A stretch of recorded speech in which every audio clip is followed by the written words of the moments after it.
Hello guys, পেকমস অ্যালবামে আপনাদের সবাইকে আরও একবার ওয়েলকাম। আজকের এই দিনটা ছিল আমাদের জন্য সত্যিই খুব পেনফুল একটা দিন, কেননা আজকে আমরা যাচ্ছি পেকমের ডক্টরের অফিসে পেকমের 2 মান্থ ভ্যাকসিনেশনের জন্যে। আর এটা আমাদের জন্য পেনফুল এই কারণে, ভ্যাকসিনেশনের পরে পেকম খুব কান্নাকাটি করে, তবে এটা পেকমের জন্যে অবভিয়াসলি মঙ্গল। তো দেখতে থাকুন কিভাবে ওর 2 মান্থ ভ্যাকসিনেশনটা হয়। আমরা কিন্তু অলরেডি ডক্টরের অফিসে চলে এসেছি, আর পেখম ওর ড্যাডির কোলে আছে। এরপরে নার্স প্রথমে ওকে একটা ওরাল ভ্যাকসিন দিবে, তারপরে ওর 2 পায়ে বাকি 2টো ভ্যাকসিন পুশ করবে। পায়ের ভ্যাকসিন দুটো দিলে পেখম ভীষণ কান্নাকাটি করে, তবে ভ্যাকসিনগুলোতে এমন কোনো মেডিসিন অ্যাড করা থাকে যে কারণে ভ্যাকসিনগুলো দেওয়ার 5 মিনিটের মধ্যেই পেখম ঘুমিয়ে পড়ে। আর এই ভ্যাকসিন পর্ব চলবে কিন্তু আনটিল 1 ইয়ার পর্যন্ত। পেখমের ডক্টর আন্টি কিন্তু অলরেডি পেখমের ইউজুয়ালি যে চেক আপগুলো করে থাকে সেগুলো করে গেছে, তবে সেই ভিডিওটা আর আমার করা হয়নি। আমার ইঞ্জেকশানে একটু ভয় আছে, তাই পেখমকে ওর ড্যাডির কোলে দিয়েছি। আর তাছাড়া নার্স যখন ভ্যাকসিনগুলো পুশ করবে সেটা দেখা আমার জন্যে সত্যিই খুব পেনফুল একটা ব্যাপার। নার্স অলরেডি ভ্যাকসিন দুটো রেডি করে নিয়েছে। এখন নার্স পেখমের পায়ে যেখানে পুশ করবে সেখানটাতে প্রথমে একটু মাসাজ করে নিল। দেখুন নার্স এবার কিভাবে পেখমের ভ্যাকসিনটা দিচ্ছে। আর বেবিদের ভ্যাকসিনটা দেওয়াটাও কিন্তু বেশ ট্রিকি, কেননা ওরা এই কাজটা ব্লিঙ্ক অফ আইসের মধ্যেই শেষ করে ফেলে। আর আপনারা নিশ্চয়ই দেখেও বুঝতে পারছেন যে পেখম কি ভীষণ কান্নাকাটি করছে। আর পেখমের কান্নার সাউন্ডটা আমি মিউট করে দিয়েছি। আর আমরা সেকেন্ড ভ্যাকসিনটা নার্সকে রিকোয়েস্ট করেছিলাম 10 থেকে 15 মিনিট পরে দেওয়ার জন্যে, তবে নার্স বলল যে সেকেন্ড ভ্যাকসিনটা 1 মিনিটের মধ্যেই দিতে হবে। তাই নার্স কিন্তু 1 মিনিটের মধ্যেই বাকি ভ্যাকসিনটা পুশ করার জন্যে সেম ওয়েতে পেখমের আর একটা পায়ে মাসাজ করে নিল। এখন নার্স সেকেন্ড ভ্যাকসিনটা পুশ করছে। আর পেখমের কান্নাটা থামার আগেই আর একটা ভ্যাকসিন দিল বলে পেখম আরও বেশি চিৎকার দিয়ে কান্নাকাটি করছিল। ভ্যাকসিনেশন পর্ব শেষ হলো। এখন পেখমের ড্যাডি পেখমকে একটু রেডি করে নিচ্ছে, কেননা বাইরে হালকা ঠান্ডা আছে বলে।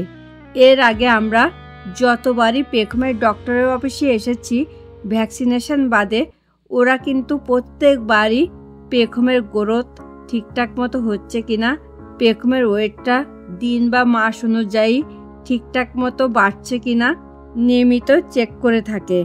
অ্যাজ ইউজুয়াল আজকেও কিন্তু ওরা এগুলো চেক করেছিল। আর যখন ওরা পেখমের ওয়েটটা চেক করেছিল তখন কিন্তু পেখমের শুধুমাত্র ডায়পারটা পরানো ছিল। তাই যেহেতু পেখমের ড্রেসগুলো খুলে রাখা হয়েছিল, তাই এখন পেখমকে বাকি ড্রেসগুলো পরিয়ে দিচ্ছে ওর ড্যাডি। পেখমের ড্রেসটা পরানোর পরে পেখমের ড্যাডি এখন পেখমকে কার সিটে বসিয়ে ওকে একটা ব্ল্যাঙ্কেট দিয়ে ঢেকেও দিচ্ছে, যাতে পেখমের ঠান্ডা লাগতে না পারে। এখন আমরা বাড়ি যাওয়ার উদ্দেশ্যে রওনা হব, তবে আমরা ইউজুয়ালি যে রাস্তাটা দিয়ে বাড়িতে যাই সেই রাস্তাটা দিয়ে আমরা আজকে যাব না। আজকে আমরা অন্য একটা রাস্তা দিয়ে যাব, কেননা এই রাস্তাটা দিয়ে যেতে আমাদের খুব ভালো লাগে। কেন যেতে ভালো লাগে সেটা আমি আপনাদেরকে একটু পরে বলবো। আর দেখুন অলরেডি পেখম কিন্তু ঘুমিয়েও পড়েছে। এখন পেখমকে নিয়ে বাড়ির উদ্দেশ্যে রওনা হচ্ছে। আর আমি নেক্সট কোনো দিন পেখমের ডক্টর আন্টি পেখমের কি কি রেগুলার চেক আপ করেন সেগুলো নিয়ে ডিটেলসে একটা ভিডিও বানাবো। সঙ্গে সঙ্গে পেখমের ডক্টর আন্টির সঙ্গে আপনাদেরকে ইন্ট্রোডিউস করিয়ে দেব।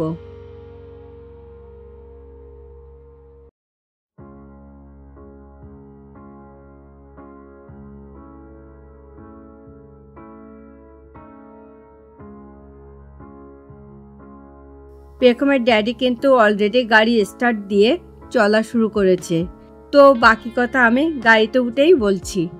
প্রথমে আমরা একটু গ্রামের রাস্তা দিয়ে যাচ্ছি।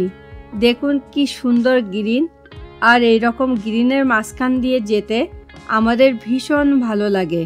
আপনাদের কেমন লাগে সেটা কিন্তু আমাদেরকে কমেন্ট বক্সে যেয়ে কমেন্ট করে জানাতে পারেন। দেখুন পেখম কিন্তু এখনও ঘুমিয়ে আছে। আর আমরা মাঝে মাঝেই কিন্তু কোনো প্রকার প্ল্যান ছাড়াই এই রকম গ্রামের রাস্তা দিয়ে ঘুরতে যাই একটু নিজেদেরকে রিফ্রেশ করার জন্যে। আর এরকম গ্রিনের ভেতর দিয়ে গেলে মন যদি খারাপও থাকে সেটা কিন্তু আপনা আপনিই ভালো হয়ে যায়। যেহেতু পেখম অত কান্নাকাটি করছিল সেই জন্যে আমাদের মনটাও ভালো ছিল না, তাই আমরা কিন্তু আমাদের মনটাকে একটু ভালো করার জন্যেই এই রাস্তাটা দিয়ে যাচ্ছি। গ্রামের রাস্তা পেরিয়ে এবার আমরা একটু শহরের ভেতর দিয়ে যাব। আমরা মেরিল্যান্ডের অ্যালিকট সিটিতে থাকি, আর পেখমের ডক্টরের অফিসও কিন্তু অ্যালিকট সিটিতেই। তবে আমাদের বাড়ি থেকে পেখমের ডক্টরের অফিসের ড্রাইভিং ডিস্টেন্স কিন্তু মাত্র 5 মিনিটের।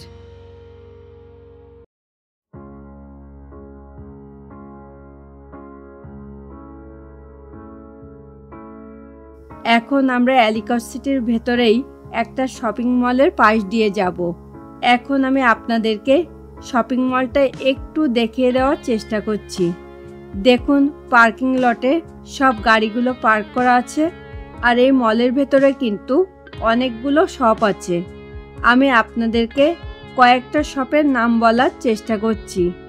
যেমন আছে Target, Kohl's, Staples, Safeway, Subway, McDonald's, gas station, সঙ্গে একটা পাবলিক লাইব্রেরিও আছে।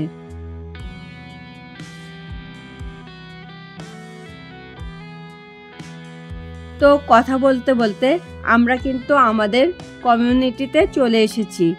আর আজকের এই ব্লগটা আপনাদের ভালো লাগলে কিন্তু প্লিজ ভিডিওটাতে একটা লাইক করতে অবশ্যই ভুলবেন না।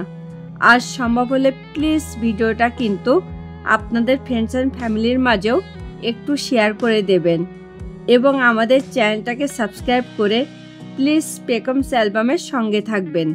আর আমরা কিন্তু অলরেডি আমাদের পার্কিং লটে চলেও এসেছি। তো আজকের ব্লগটা আমরা এখানেই শেষ করব। দেখা হবে নেক্সট ব্লগে।